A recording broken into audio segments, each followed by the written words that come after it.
San Pablo, 15 de abril de 1971. El danés Henning Albert Boilesen sale de su casa como todos los días. Boilesen forma parte del grupo de empresarios que financia el terrorismo de Estado en Brasil y mantiene una relación cercana con los represores. Suele presenciar sesiones de torturas. Esa mañana lo asesinan en la calle. Desaparece una pieza en el tablero. Pero en Brasil, la relación entre la dictadura y el poder económico continúa.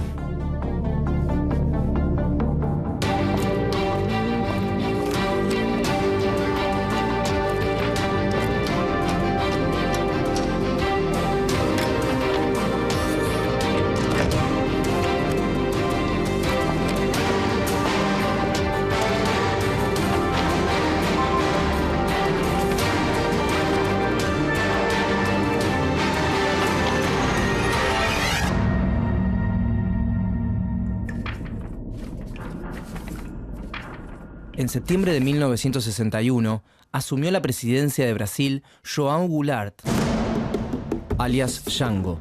Gobernó Brasil entre 1961 y 1964.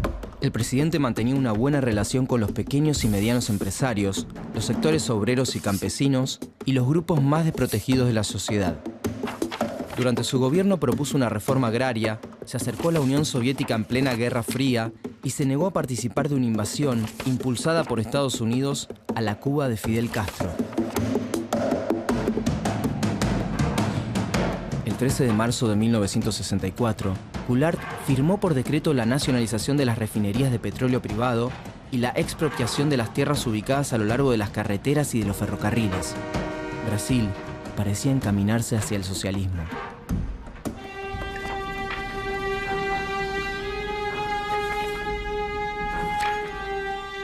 Seis días después, 500.000 personas se concentraron en San Pablo para manifestarse en contra del gobierno en la Marcha de la Familia con Dios por la Libertad. Las clases media y alta temían al avance del comunismo, pero la convocatoria a la marcha no fue espontánea. Detrás de la organización estaba la CIA. En este escenario, el 25 de marzo, la Marina inició un motín encabezado por José Anselmo dos Santos, alias Cabo Anselmo. Nació en Itaporanga de Ayuda el 13 de febrero de 1942. Años más tarde, durante la dictadura, se infiltró en la guerrilla y entregó a decenas de militantes populares, incluso a su propia esposa. El Cabo Anselmo lideró el reclamo de 2.000 marinos de Guanabara que exigían un aumento salarial. El levantamiento llevó a los altos mandos a cuestionar cada vez más al presidente. El golpe de Estado estaba cerca.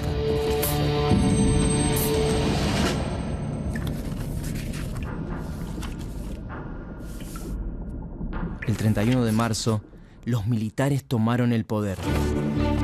Las Fuerzas Armadas, apoyadas por los gobernadores de los estados más modernos, la Embajada norteamericana y el Parlamento, obligaron al presidente a exiliarse. Goulart abandonó el país y viajó a Uruguay. Lejos, en Estados Unidos, el secretario de Estado adjunto para los asuntos interamericanos, Thomas Mann, festejaba. Espero que usted esté tan feliz respecto del Brasil como lo estoy yo, le dijo al presidente Lyndon Johnson. Pienso que es lo más importante que ocurrió en el hemisferio en los últimos 3 años, le contestó el primer mandatario.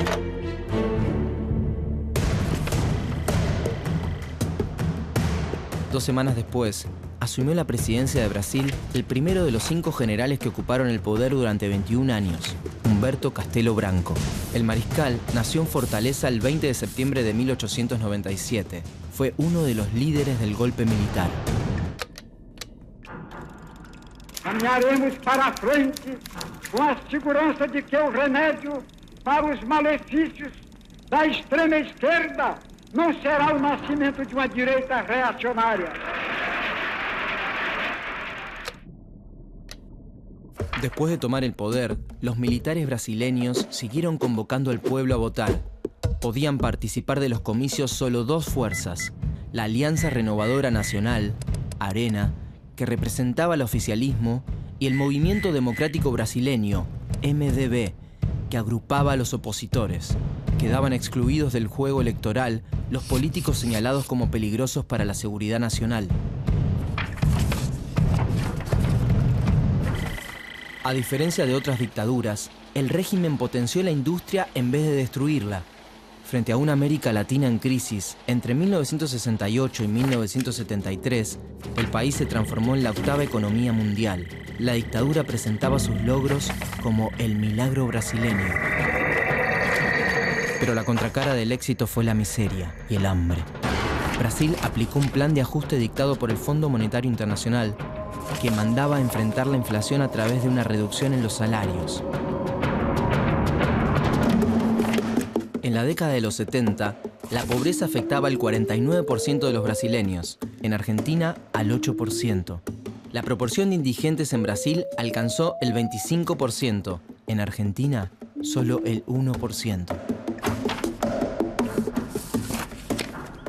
Brasil fue el primer país de América Latina que implementó la Doctrina de Seguridad Nacional, una política difundida por el Departamento de Estado estadounidense que redefinió el papel de las Fuerzas Armadas en el Cono Sur. Las fronteras dejaron de ser territoriales para convertirse en ideológicas, y los militares actuaron como una fuerza de ocupación en contra del gran enemigo común, el comunismo. Miles de brasileños sufrieron detenciones ilegales y arbitrarias, torturas, desapariciones forzosas, asesinatos y ocultación de cadáveres. La represión y la eliminación de opositores políticos se convirtieron en una práctica sistemática. Detrás estaban los grandes industriales y latifundistas que financiaban el terrorismo de Estado. Uno de ellos fue Henning Albert Boilesen, el empresario danés al que le gustaba presenciar las sesiones de torturas. Cuentan que él mismo compró en el exterior una máquina de tortura a la que llamaban en su honor Pianola Boilesen. Los represores recibieron el entrenamiento especial de un espía de la CIA, Dan Mitrione. Nació el 4 de agosto de 1920 en Italia. Llegó a Brasil desde Estados Unidos en 1960. Era conocido como el maestro de la tortura. Mitrione armó una fuerza policíaca que a fines de 1969 ya contaba con 100.000 efectivos y 523 elementos especializados. El agente de la CIA mandaba levantar lincheras de la calle para practicar las técnicas de tortura. Mitrione murió en 1970 en Uruguay. Fue asesinado por la guerrilla.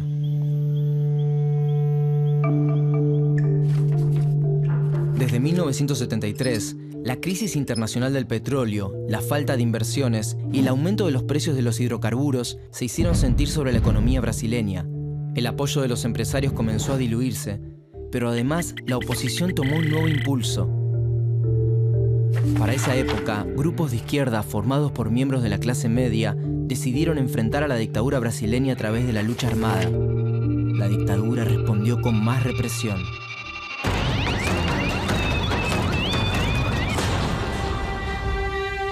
Brasil jugó un papel clave en la organización del Plan Cóndor, la sociedad criminal, digitada por Estados Unidos, que establecieron las dictaduras latinoamericanas.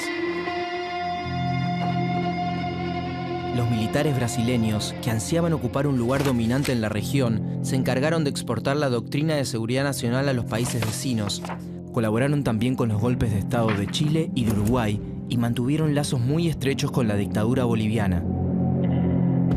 Entre 1978 y 1979, las fuerzas de seguridad de Brasil y de Argentina planificaron el operativo Murciélago. Su objetivo era eliminar a los militantes montoneros que regresaban de manera clandestina a la Argentina.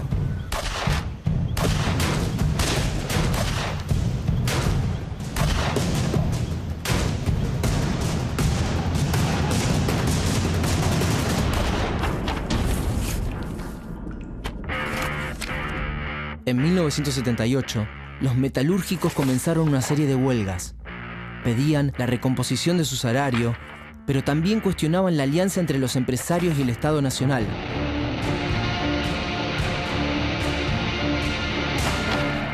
Entre los líderes de la protesta se destacaba un joven gremialista, Luis Inácio da Silva. Se lo conocía como Lula. El dirigente sindical nació en Caetés el 27 de octubre de 1945. Con los años, se convirtió en un hombre decisivo para la política brasileña.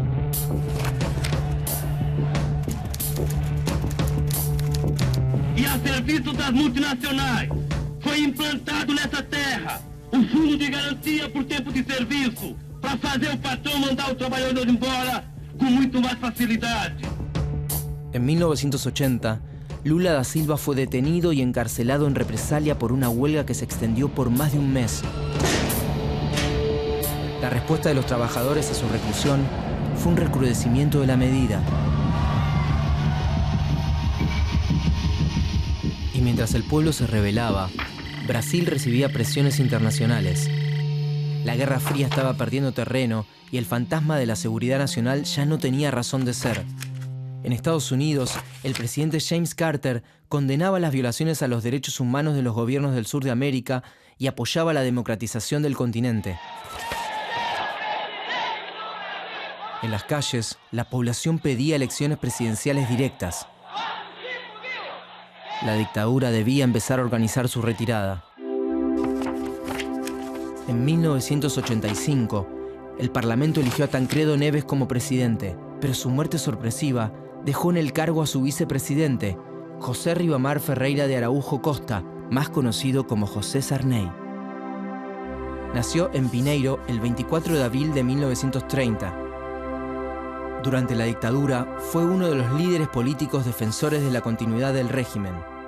Bajo su presidencia se dictó una ley de amnistía que incluyó a todos los presos políticos, civiles y militares. Sarney dictó una nueva constitución, pero no se modificó el poder de las Fuerzas Armadas brasileñas. En la actualidad, esta Carta Magna continúa vigente. Brasil tuvo que esperar 4 años más para lograr las elecciones directas. En 1989, millones de electores que jamás habían votado a su presidente eligieron como primer mandatario a Fernando Collor de Mello.